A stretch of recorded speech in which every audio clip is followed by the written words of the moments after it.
guys, gandang hapon. Tuturo ko ngayon guys ang mag self vacuum ng isang maliit na bahay lang, pang bahay lang.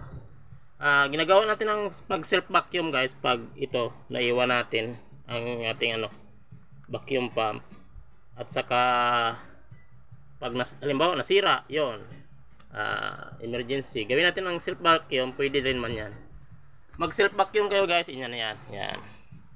Lagay mong gauge dito, yan, sirado mo to, yan, negative na.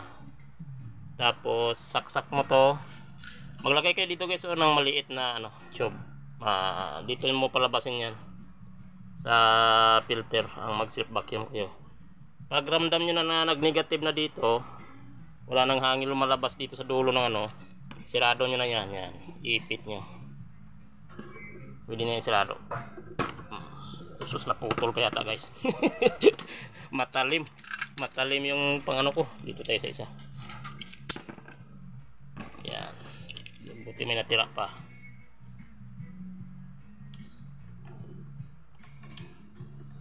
Yan na guys. Tapos nyan hinangin nyo at bunutin nyo na to dito, pagkasaksak. Yan lang guys, mag self vacuum. Salamat.